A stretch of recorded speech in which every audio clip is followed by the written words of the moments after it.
Guys, আজকে আপনাদের ফরেক্স ট্রেডের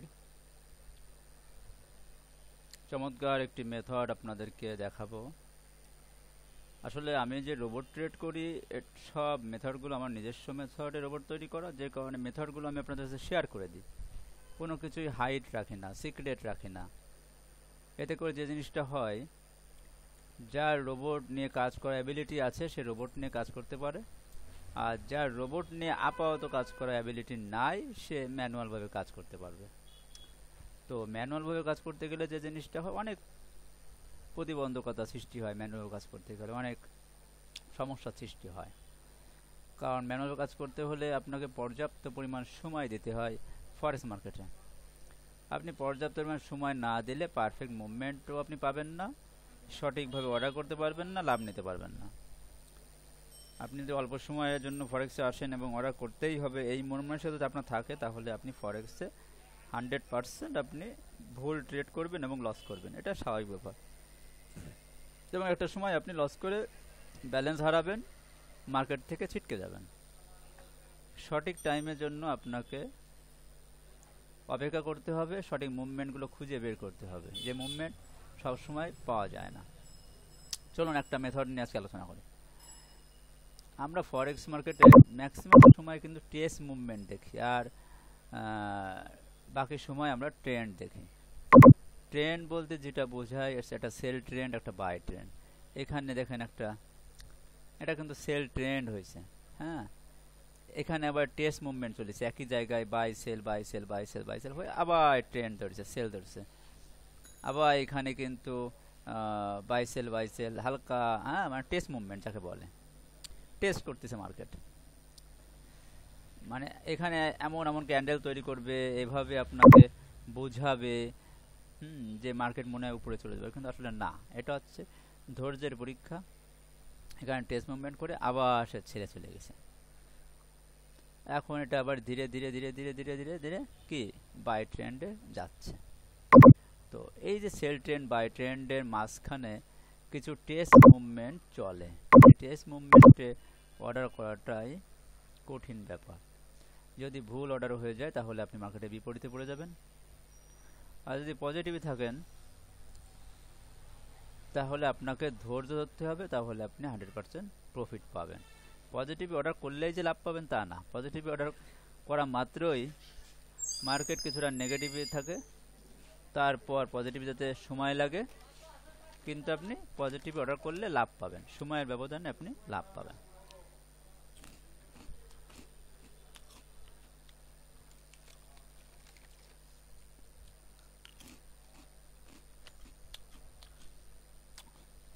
একটু চিপ চাপাচ্ছি তো, যখন একটু ব্যাঘাত হচ্ছে। তো দেখেন, মার্কেট সম্পর্কে আপনারা একটা জিনিস ক্লিয়ার হয়ে যাবেন, মার্কেট কিন্তু এক জায়গা থাকে না। হয়তোবা অনেকটা সময় ধরে সে একই জায়গায় হাফ ডাউন হতে পারে, কিন্তু ফাইনালি কিন্তু সে কোনো একটা দিকে তার যাইতে হয়, সেটা বাই হোক বা সেলে হোক।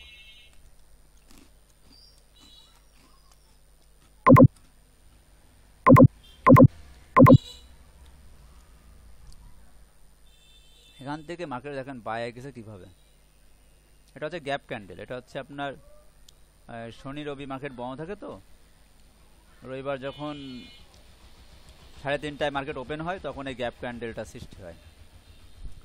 গ্যাপ ক্যান্ডেল যদি উপরে হয় তাহলে সেটা 100% সে রিকভারি করে নিচের দিকে সে আসবেই। হ্যাঁ, যেটা এখানে উপরে গেলেও সে কিন্তু রিকভারি করে আসছে। আর গ্যাপ ক্যান্ডেল যদি নিচেই হয় তাহলে মার্কেটটা সে আবারও সে উপর দিকে যায়। গ্যাপ ক্যান্ডেলের পরে আমার চ্যানেলে, ইউটিউব চ্যানেলে আমার পারফেক্ট ট্রেড করে দেখানো আছে। তো যাই হোক বন্ধুরা, এই যে বাই ট্রেন্ড সেল ট্রেন্ড এটা কিন্তু হবে, মাঝখানে অনেক টেস্ট হবে, অনেক টেস্ট সময় অতিবাহিত হবে। এই দেখছেন, এটা হচ্ছে H1 টাইম ফ্রেম। তার মানে একটা ক্যান্ডেলের বয়স 1 ঘন্টা। একটা ক্যান্ডেলের বয়স হচ্ছে 1 ঘন্টা। 1 ঘন্টা এটা নামছে, এটা নামছে, এটা উঠছে, এটা হালকা ডোজি ক্যান্ডেল হয়েছে, এটা নামছে, এটা আবার উঠছে, নামছে নামছে আবার উঠছে উঠছে, নামছে নামছে উঠছে উঠছে, মানে এরকম মানে কিছুটা জায়গা নিয়ে দেখান, যে ড্র করে দিয়ে আপনাদেরকে বুঝতে পারেন। এই কিছুটা জায়গা নিয়ে সে অনেক সময় ধরে কিন্তু সে একই জায়গায় ট্রেস মুভমেন্ট সে চালিয়ে গেছে। ওইখান থেকে ভাঙিয়ে সে আবারই সে বাইরের দিকে রওনা দিছে। তো একটা জিনিস আমাদের ফরেক্স মার্কেটে আমরা যারা দীর্ঘদিন ধরে কাজ করছি বা আপনারা যারা নতুন, আপনারা H1 H4 টাইম ফ্রেম দেখবেন, ব্যাকে টেনে দেখবেন, উইক দেখবেন, ডে দেখবেন, তাহলে দেখবেন যে মার্কেট কিন্তু সেল ট্রেন্ড আর বাই ট্রেন্ড। আর এর ভিতরে এটা হচ্ছে উইক ক্যান্ডেল, আর একটা ক্যান্ডেলের বয়স এক সপ্তাহ, তার মানে এটা পুরো সেল ট্রেন্ড গেছে, এটা এখন বাই ট্রেন্ড গেছে, এখানে আবার টেস্ট চলতেছে। তো সেল ট্রেন্ড বাই ট্রেন্ড আর হচ্ছে কি থাকে একটা, আর একটা টেস্ট মুভমেন্ট থাকে। তো টেস্ট মুভমেন্টে অর্ডার করাটাই কঠিন ব্যাপার।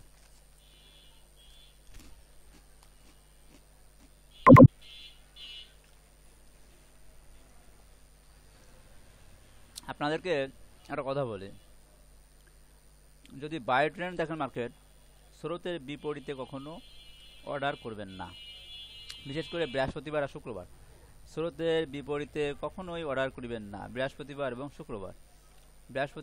শুক্রবার মার্কেট সবচেয়ে বেশি মুভমেন্ট করে, এবং যদি কেউ ব্যালেন্স হারায় তো বৃহস্পতিবার শুক্রবারই তারা ব্যালেন্স হারাবে।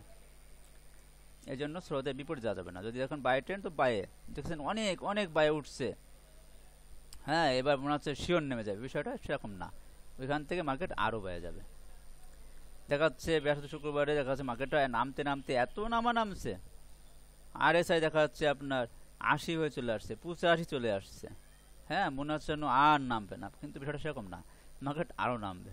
এটা হচ্ছে বৃহস্পতিবার শুক্রবারের ধর্ম, ঠিক আছে।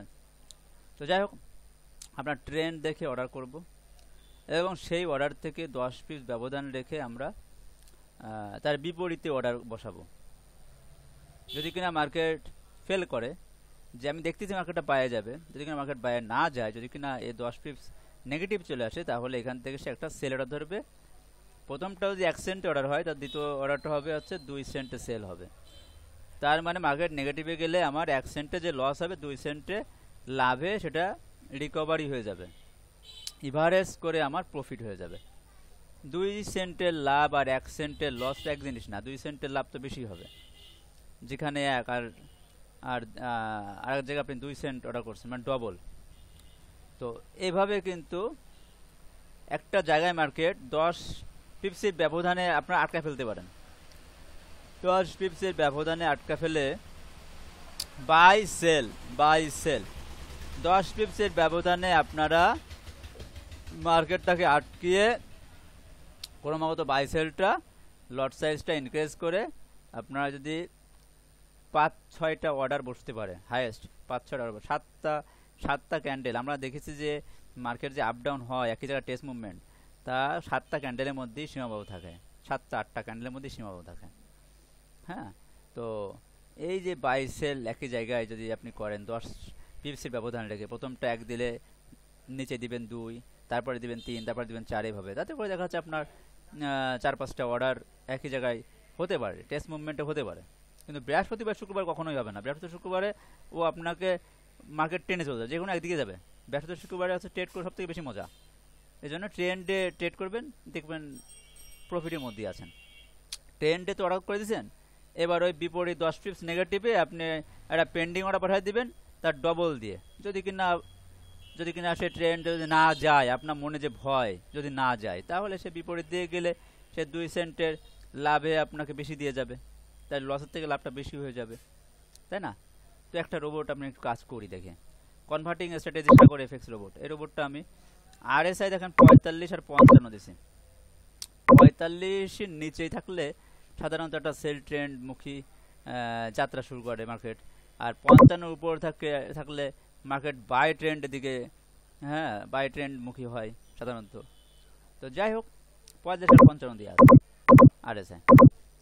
তো আমরা এটা দিয়ে যদি আমরা অ্যালাউ করে ওকে করে দিই, অটোটাও আমরা অন করে দিলাম, GBP মার্কেট আমরা এটা বাদ দিয়ে দিই। আচ্ছা, কনভার্টিং স্ট্র্যাটেজি রোবট আমরা জিপিএসডি তে H1 টাইম ফ্রেম আমরা অন করেছি। আমরা টাইম ফ্রেমটা একটু চেঞ্জ করব, একটু ওয়েট করতে লাগে দেখি।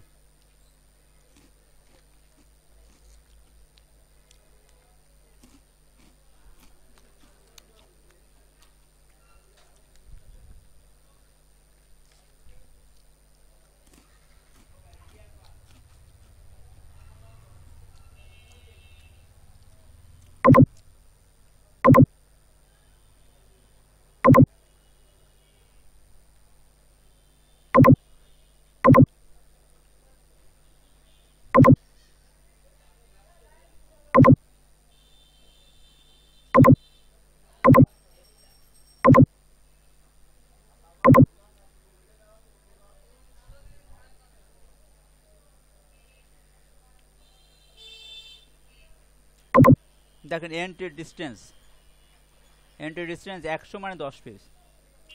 এই এন্ট্রি ডিস্টেন্সটা আপনারা কমাতে বাড়াতে পারবেন, তবে 10 পিপসটা হচ্ছে স্ট্যান্ডার্ড। 10 পিপসটা ঠিক আছে, আপনারা এর থেকে কম দিতে পারবেন। নিউজের সময় বিশেষ করে নিউজের সময় কম করে দিতে হয়। নিউজের সময় 5 পিপস দিলে এনাফ, মানে 50। দেখেন আমাদের অর্ডার ওপেন হয়ে গেছে। কনভার্টিং স্ট্র্যাটেজি রোবট দেখেন কি কাজটা করলো। দেখেন এই ক্যান্ডেলটা বাই ট্রেন্ডে আছে বলে প্রথম অর্ডারটা সে বাই দিয়ে দিয়েছে। ফাইনালি 0.01 তে সে একটা বাই দিয়ে দিয়েছে এবং একে একটা টার্গেট দেওয়া আছে। সেই টার্গেটে গেলে কিন্তু অটোমেটিক্যালি ও লাভে ক্লোজ করে দেবে, এখন কথা হচ্ছে মার্কেট তো বাই অর্ডার ওপেন হয়েছে, যদি কিনা মার্কেট বাইরে যদি না যায়, এখান থেকে যদি মার্কেট যদি নেগেটিভে যাওয়া শুরু হয়, তাহলে এজন্য এর 10 পিপস নিচে, ওই যেটা দেখালাম এন্ট্রি ডিস্টেন্স 100 মানে 10 পিপস, 10 পিপস নিচে দেখেন একটা অর্ডার পেন্ডিং অর্ডার 0.02 দিয়ে রেডি রয়েছে। তার মানে যদি এই যে 10 পিপস নিচে নেমে আসে, তাহলে 0.02 দিয়ে সে একটা সেল অর্ডার সে ওপেন করবে, এবং সে মার্কেট যদি নিচের দিকে যদি যায়, তাহলে 1 সেন্টের যে লস টানবে 2 সেন্টে তার ডবল লাভ টানবে। তার দিয়ে করে কি হবে, কিছুটা নিচে গেলে 1 সেন্টে যে লস আর 2 সেন্টের ডবল লাভ, এটা এভারেজ করে আপনার প্রফিট হয়ে যাবে। এখন বিষয়টা হচ্ছে যদি কিনা এটা যদি এই সেল অর্ডার ওপেন করে, তাহলে যে জিনিসটা হবে, এই বাই মুভমেন্টে তখন 0.03 দিয়ে একটা বাই পেন্ডিং অর্ডার রেডি থাকবে। তার মানে মার্কেট যদি সেলে যায়, যদি কিনা এই 0.02 সেল অর্ডার যদি ওপেন হয়ে যায়, ওপেন হওয়ার সঙ্গে সঙ্গে সে সতর্কতামূলক ঠিক প্রথম যে 0.01 যে বাই অর্ডার ওপেন করছিল, ঠিক এই পজিশনে 0.03 দিয়ে সে একটা বাই পেন্ডিং অর্ডার সে ওপেন করবে। 0.03 দিয়ে পেন্ডিং অর্ডার সে ওপেন থাকবে। তার মানে হচ্ছে এরকম, মার্কেট প্রথমে বাই অর্ডার ধরছে, তারপরে মার্কেট সেলে গেল, সেলে অর্ডার ধরে আবার দেখা যাচ্ছে সেলে গেল না, এখান থেকে মার্কেট দেখা যাচ্ছে আবার বাইরে যাওয়া শুরু হলো। এটা সেল অর্ডার ধরছে কিন্তু মার্কেটটা সেলে গেল না, এখান থেকে আবারও মার্কেট বাইরে যাওয়া শুরু হলো। তাহলে কি হবে, এখান থেকে মার্কেট যদি বাইরে যাওয়া শুরু হয়, তাহলে 2 সেন্টের সেলের লস টানবে আর 1 সেন্টের বাইয়ের লাভ টানবে, তাহলে তো আমাদের লস হবে। এই জন্য কি করবে, এই 0.01 এর জায়গায় 0.03 দিয়ে সে একটা বাই অর্ডার সে ওপেন করে দিবে। মার্কেট যখন 0.01 পজিশনে ফিরে আসবে, তখন 0.03 দিয়ে একটা বাই অর্ডার ওপেন করে দেবে। তাহলে কি হবে, এখানে 1 সেন্ট আর 3 সেন্ট 4 সেন্টের বাই প্রফিট টানতে থাকবে, আর এখানে থাকবে 2 সেন্টের সেল, 2 সেন্টের লস টানতে থাকবে। তার মানে 2 সেন্টের লস টানবে আর 4 সেন্টের প্রফিট টানবে, তাহলে প্রফিটটা তো আমার বেশি টান থাকবে। তাহলে কি হবে, এভারেজ করে মার্কেট যদি বাইরের দিকেই যদি যায়, তাহলে এভারেজ করে আমার কিন্তু লাভই হবে। এই রোবটটা এরকম যে 10 পিপসের ব্যবধানে আমরা আটকাইছি। 10 পিপসের ব্যবধানে মার্কেট যেদিকেই যাবে সেদিকেই লট সাইজটা বেশি থাকবে। মার্কেট এখন 1 সেন্টে বাই অর্ডার দেওয়া আছে, 10 পিপস নিচে নামে আসলে 2 সেন্ট সেল হয়ে যাবে। এটা 10 পিপস উপরে গেলে 3 সেন্টে বাই হবে, এটা যদি 10 পিপস নিচে আসে 4 সেন্টের সেল হবে। কিন্তু মার্কেট তো এই 10 পিপসের ব্যবধানে শুধুমাত্র এইটুক জায়গার মধ্যেই সীমাবদ্ধ থাকবে, সেটা এরকম না। শুধুই কি সে 10 পিপসের মধ্যে সীমাবদ্ধ থাকবে মার্কেট, সেটা এরকম না। মার্কেট এখানে দু একবার ঘুরলে দিতেই পারে, দিয়ে সে কী করবে, যে কোনো একদিকে চলে যাবে। তো যেদিকেই যাবে সেই দিকে লট সাইজটা আমার বেশি থাকবে। তাহলে কি হবে, আমার ইভারেজ আমার প্রফিটটা বেশি হবে, লসের থেকে প্রফিটটা বেশি হবে। দেখা যাচ্ছে আমার লস হয়েছে $20, প্রফিট হয়েছে আমার $40। বুঝছেন? লস হয়েছে আমার $10, প্রফিট হয়েছে আমার দেখা যাচ্ছে $20। বিষয়টা হচ্ছে এরকম হবে। তার মানে লসের থেকে লাভটা আমার বেশি হবে, এবং লস লাভ ইভারেজ করে ক্লোজ করে দিবে। লস লাভ ইভারেজ করে ক্লোজ করে দেবে। ওখানে টার্গেট দেওয়া আছে যে মনে করেন যে $10 যদি আমার লাভ হয়, তাহলে সে টোটাল অর্ডার সে ক্লোজ করে দেবে। $10 যেমন লাভ হয়, তাহলে দেখা যাচ্ছে আমার $10 লাভ হতে গেলে একটা অর্ডারে আমার $20 লাভ হয়েছে, আর একটা অর্ডারে আমার $10 লস হয়েছে। তাহলে দুইটা অর্ডার একসঙ্গে ক্লোজ হয়ে যাবে, লসটাও কেটে যাবে, আমার লাভটাও কেটে যাবে। ইভারেজ করে আমার কি হবে, $10 আমার প্রফিট হয়ে যাবে। বিষয়টা হচ্ছে দেখেন, মার্কেট বাই ট্রেন্ডে থাকলে মাশাল্লাহ কোনো সমস্যা নাই, আমার প্রফিটই আছে, কোনো সমস্যা নাই। কিন্তু মার্কেট যদি বিট্রা করে, মার্কেট যদি নেগেটিভে যাওয়া শুরু হয়, আমরা 10 পিপস পর্যন্ত আমরা দেখতেছি, 10 পিপস দেখেন কিছুটা মার্কেট নিচে নামছিল, নেমে আবার উপর দিকে যাচ্ছে, নামছিল, কিন্তু আমরা আমাদের ধৈর্য কোন পর্যন্ত 10 পিপস পর্যন্ত। 10 পিপস যদি মার্কেট যদি নিচে নেমে যায়, সঙ্গে সঙ্গে 2 সেন্টে সেল অর্ডার আসে, কিন্তু সেখানে ওপেন করে দিত যে মার্কেট আর রিস্ক নেওয়া যাবে না। মার্কেট সেলে যা শুরু হয়ে গেলে আমাদের 2 সেন্টে লাভটা বেশি হয়ে যাবে। বিষয়টা হচ্ছে এই, বুঝছেন? আবার যদি মার্কেট যদি বাইরের দিকে যায়, তাহলে এখানে আবার লট সাইজটা বড় করে বাই অর্ডার বসে যাবে। একটা জিনিস আপনাদের কাছে ক্লিয়ার, যে মার্কেট যেদিকে যাবে সেই দিকে লট সাইজটা বড় বসবে, এবং সেটা রেডি থাকবে। এটা কিন্তু রেডি অবস্থা আছে। পেন্ডিং অর্ডার, সেল স্টপ, 2 সেন্টে সেল স্টপ, এটা রেডি মুড হয়ে আছে। যদি কিনা তুমি বিপরীত দিকে যাও, বিট্রা করো, তাহলে আমি ওপেন হয়ে যাব, তাই না? তো এই 10 পিপসের ব্যবধান রেখে আপনি ম্যানুয়ালভাবে অর্ডার করতে পারবেন? পারবেন না। 10 পিপসের ব্যবধান রেখে আপনি কি করলেন, একটা বাই অর্ডার বসালেন, একটা সেল অর্ডার বসালেন, প্রথমটা পারলেন, একটা বাই অর্ডার, একটা সেল অর্ডার। কিন্তু তৃতীয় অর্ডারটা আপনি কীভাবে বসাবেন? তৃতীয় অর্ডারটা বসাতে গেলে তো মার্কেট সামনে আপনার বসে পড়ে থাকতে হবে, যে মার্কেট যদি আমার সেলের দিকে যায়। সাপোজ মনে করেন যে এই দুইটা অর্ডার ম্যানুয়ালভাবে বসানো আছে, এখন আপনার তো এখানে বসেই থাকতে হবে যে যদি মার্কেট আমার নিচে চলে আসে, সেল অর্ডার যদি আমার ওপেন হয়ে যায়, তাহলে আমার 0.01 পজিশনে আমার 0.03 দিয়ে একটা বাই স্টপ পেন্ডিং বসাতে হবে। তাই এটা কি পসিবল? ম্যানুয়ালভাবে ধরে ধরে এটা পসিবল না। ওইটা বসাবো, তারপর কখন মার্কেট আবার নিচে যাবে, হ্যাঁ, তখন আবার সেল স্টপ বসাবো একটা। এই জন্য ম্যানুয়ালভাবে এটা পসিবল না, এটা হচ্ছে রোবোটিকভাবে কাজ করতে হয়। দেখেন ক্লোজ হয়ে গেছে, ওকে 70 সেন্ট টার্গেট দেওয়া ছিল, 70 সেন্ট যে আমি লাভ হয়ে গেছে, বাই সেল দুটোই ক্লোজ হয়ে গেছিল। ক্লোজে নতুন করে আবার অর্ডার বইছে, বুঝছেন? অনলি 70 সেন্ট টার্গেট দেওয়া আছে, অনলি 70 সেন্ট। তার মানে যখন 70 সেন্ট প্রফিট হয়ে গেছে, তখন ওই যে বাই আর সেল যেটা পেন্ডিং অর্ডার যেটা ছিল, ওই প্রফিটটা তো কাটছেই, প্লাস পেন্ডিং অর্ডার যেটা ছিল সেটাও কাটছে, কাটে নতুন করে আবার অর্ডার ওপেন হয়েছে। কত সুন্দর নিয়ম না? একটা এক্সিলেন্ট নিয়ম, যে একে 70 সেন্ট টার্গেট দেওয়া রয়েছে, 70 সেন্ট যে প্রফিট হয়ে যাবে, দুইটা অর্ডার এসে করলো, পেন্ডিংটাও কেটে যাবে, কেটে যায় নতুন করে আবার নতুন সেট, এটা আছে নিউ সেট বসছে। তার মানে এখানে একটা বাই বসছে, এখানে একটা সেল রেডি আছে। হ্যাঁ, এটা যদি আবার যদি উপর দিকে যায় 70 সেন্ট প্রফিট হয়, তখন আবার দুইটা কেটে যাবে, দুইটা একসঙ্গে কেটে যাবে, কেটে যায় আবার সেখানে মার্কেট ওপেন হবে।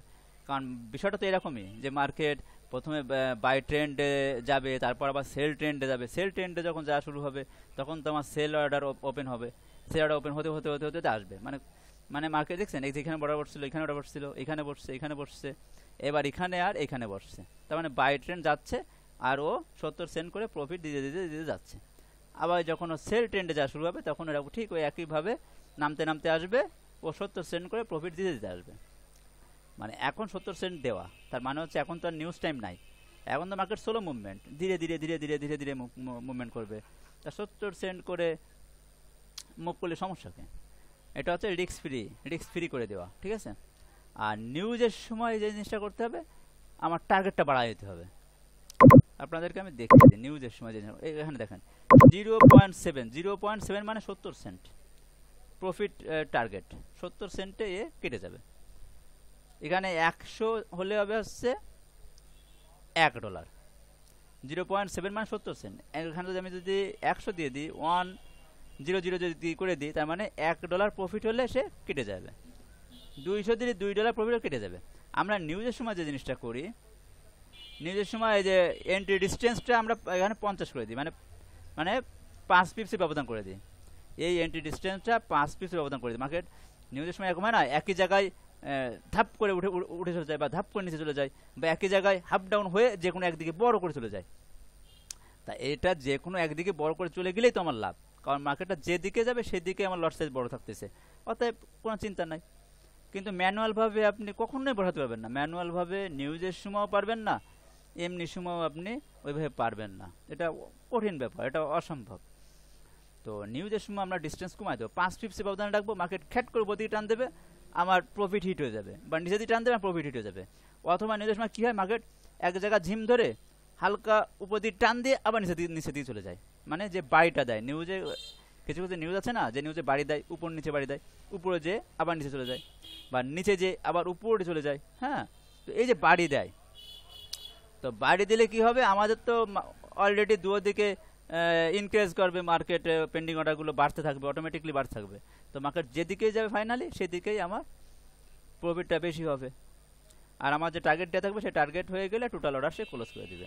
তো আমরা নিউজের সময় এখানে 50 করে দেব, আর প্রফিট টার্গেটটা এখানে আপনি সর্বনিম্ন 500 করে দিবেন। 100 কত হচ্ছে, 500 তো কম। এখানে আমাদের লট সাইজটা বাড়াতে হবে। হ্যাঁ, লট সাইজটা বাড়াতে হবে। এইখানে লট সাইজ বাড়ানোর সিস্টেম আছে, লট সাইজ বাড়ানো আমি আপনাদেরকে দেখে দেবো। দেখেন এখানে প্রফিট টার্গেট থাকবে হচ্ছে, সর্বনিম্ন থাকবে হচ্ছে 1000 আসবে $10, 2000 থাকবে $20। কিন্তু এই যে 2000 বা 1000 মানে $10 বা $20, এই $10 $20 নিতে গেলে কী হবে, আপনার লট সাইজটা তো একটু বড় করতে হবে, যেমন 5 সেন্ট বা 30 সেন্ট। হ্যাঁ, এরকম করতে হবে। লট সাইজটা বড় দিলে মার্কেট একই জায়গায় একটা দুইটা অর্ডার বাড়ি দিয়ে চলে যাবে এবং আপনার বড় প্রফিট হয়ে যাবে। এজন্য লট সাইজটা বড় করে দিতে হবে, প্রফিট টার্গেটটা বড় করে দিতে হবে। টার্গেট বড় করে দিয়ে যে জিনিসটা হবে সেটা হচ্ছে যে টার্গেট পর্যন্ত যদি নাও যায়, ম্যানুয়ালভাবে এটা ক্লোজ করা যাবে। ম্যানুয়ালভাবে এটা আপনি ক্লোজ করতে পারবেন, কারণ নিউজের সময় তো আমরা ম্যাক্সিমাম সময় সামনেই থাকি, সামনে থেকে আমরা রোবটটা ওয়ান করি। দেখা যাচ্ছে আমার টার্গেট আছে এত দূর, এই পর্যন্ত টার্গেট আছে, কিন্তু মার্কেটের কাছে নেমে চলে আসে এই পর্যন্ত আছে যায়নি। তো আমি দেখছি যে আমার এই পর্যন্ত নামছে, অনেক লাভ হয়ে গেছে, আমি ম্যানুয়ালভাবে কেটে দিলাম, দুইটাই ম্যানুয়ালভাবে ক্লোজ করে দিলাম। তো ম্যানুয়ালভাবে ক্লোজ করা দেওয়ার সুযোগ আছে, টার্গেটটা বড় করে দেবো নিউজের সময়। হ্যাঁ, আচ্ছা। আর লট সাইজটা বড় হবে কিভাবে, লট সাইজটা বড় হবে হচ্ছে, এটা হচ্ছে ফাংশনের কাজ, তো ফাংশনের ভিতর থেকে বড় করা যাবে। যারা এই রোবট নিয়ে কাজ করে তাদেরকে আমি লট সাইজটা ফিক্স করে দিই। হ্যাঁ, এন্ট্রি ডিস্টেন্স 100 মানে 10 পিপস। এখানে লট দেখেন, লট দেখেন 0.01, এখান থেকে যদি আমি 2 করে দিই, লট সাইজ 2 দিয়ে শুরু হবে। ওকে, লট সাইজটা এখানে বাড়ানো, প্রফিট টার্গেট 70, এখানে 100 করে দিলে $1 হবে, বুঝছেন, বাড়বে। এখানে যে ফ্যাক্টর আছে এটা আছে 0.01 করে, মানে 1 সেন্ট করে বাড়তেছে। আমি এখানে 2 করে দিলে ডবল করে বাড়বে। হ্যাঁ, ডবল করে বাড়বে। 3 করে দিলে মানে 300% করে বাড়বে। তো এটা আপনার অত বোঝার দরকার নাই। তো আমি যেভাবে আপনাদের সেট করে দেবো ঠিক তাতেই আপনাদের হয়ে যাবে। আপনারা নিউজের সময় কীভাবে কাজ করবেন, নিউজ ছাড়া কীভাবে কাজ করবেন, কত আপনার টার্গেট থাকবে, কত ডলার দিয়ে কাজ করলে রিস্ক ফ্রি থাকবে। অনলি $100 বা $50 দিয়েই আপনি এই রোবটটা দিয়ে কাজ করতে পারবেন। অনলি $50 দিয়েও কাজ করতে পারবেন এই রোবটটা দিয়ে, সম্পূর্ণ রিস্ক ফ্রিভাবে। সকলকে ধন্যবাদ জানাচ্ছি ধৈর্য ধরে ভিডিওটা দেখার জন্য। যারা ধৈর্য ধরে সম্পূর্ণ ভিডিও দেখছেন আশা করি আপনারাই বুঝতে পারছেন। আর কমেন্ট করে জানাবেন, ইনবক্সে মেসেজ দিবেন, বোঝার কোনো প্রবলেম হলে জানাবেন। অ্যাভেলেবেল প্রফিটেবল রোবট রয়েছে আমার নিজস্ব মেক করা, আমার ইউটিউব চ্যানেল থেকে আপনারা ঘুরে দেখতে পারবেন, সমস্যা নাই। আর যারা ফরেক্স ট্রেড শিখতেছেন নতুন, তারা ম্যানুয়ালভাবে কাজ করেন। আর এই যে ম্যানুয়াল যে ট্রিকটা বলেই দিলাম 10 পিসের ব্যবধান রেখে লট সাইজটা বাড়ানো, এটা অনেক কঠিন, ট্রাই করে দেখতে পারেন, try to best. Thank you so much, আল্লাহ হাফেজ।